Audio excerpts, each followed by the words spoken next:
brokerage accounts. We talked about bank accounts. Let's talk about crypto accounts, or better said, digital assets, right? Crypto means dead or encrypt, and all of them except for 8 are going to survive and go into the quantum financial system. We know that as this system is, quote, turned off and it's burned to the ground, nothing's going to come back up for the cloud.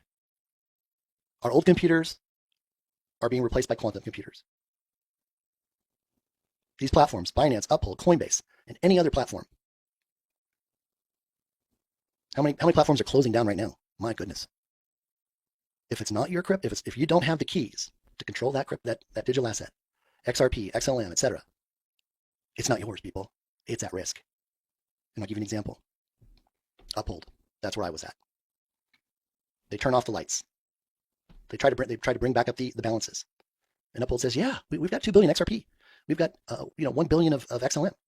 And I call them and I say, hey, I want to get a hold of my XRP. And they go, okay, well, we just need you to send us proof of how much you had and when you bought it. And I go, well, I can't access my account. And they say, right. Well, don't you have a printout of it? Well, no, I didn't. You guys don't issue statements. Yeah, but it's right there. You could make a screenshot anytime you want. You could download it. We let you download all the detail. Did you ever do that? Well, no, you never told me to do that. I mean, come on, people. We've been pacified by the banking system to always believe that they had information. Now, back in 1994, when he told us about this new system, he said that the banks are going to burn down, and you're going to walk in unless you can provide a statement or something to substantiate your balance. They're going to say, yeah, we have money, but we don't know who it belongs to. We didn't lose any money, but we don't know how much is yours versus anybody else's until you prove it. Well, the same thing holds here. But if Uphold says, well, Dave, we don't have a record of your transactions. Nothing came back up when the system came back up. Or the system is still down, Dave. We can't prove how much you had. Well, wait a minute. That's where I have all my tokens. So sorry, Dave. I'm SOL. But guess what I did?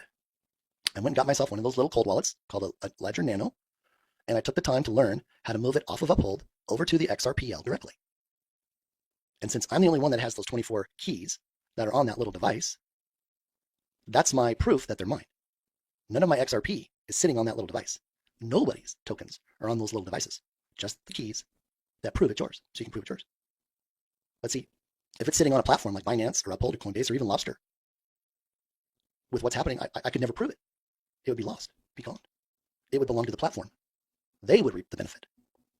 See the difference? That's why you want to move.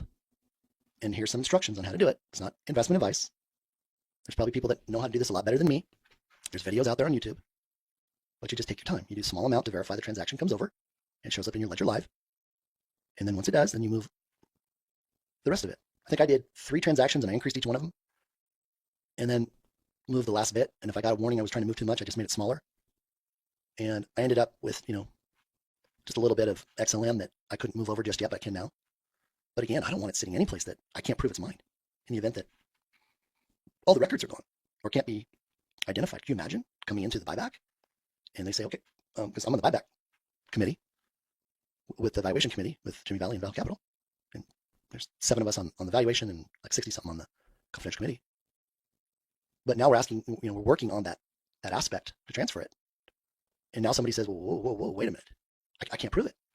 I never moved it through a cold wallet where I had it directly on the XRPL. That's a sad day.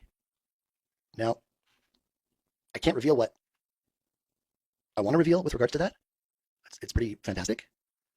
Maybe I'll talk about it on the XRP portion, which is probably more appropriate. But again, common sense, people. It's like I learned a long time ago not to loan out my stuff. Why? Try to get it back. It's like the moment you loan out stuff to people, they take ownership. And they won't tell you when they're not using it. They'll just keep it. And then when you want it back, it's like trying to pull teeth. Oh, yeah, I'll get it to you. Yeah. I don't know what it is about that. That was never me. It was like, man, if I borrowed somebody's lawnmower, I mowed my lawn, I washed and waxed their lawnmower, I sharpened their blade, I fixed the tires, I did everything, oiled everything on the engine and the cables to make it even better than it was. And they're like, hey, you can borrow my stuff anytime. Like, do you want to borrow my chainsaw? Or, because they knew it was going to come back looking brand new. So again, use common sense. Do what you need to do it fast. I got my Ledger Nanos through Best Buy because the Ledger Nanos were being stolen out of the Federal Express mail. And since time is so critical, Best Buy has a policy. They do not resell open boxes, and they get everything directly from Ledger. And through the ones that I purchased and friends, over 50 of them without one problem. Not one problem.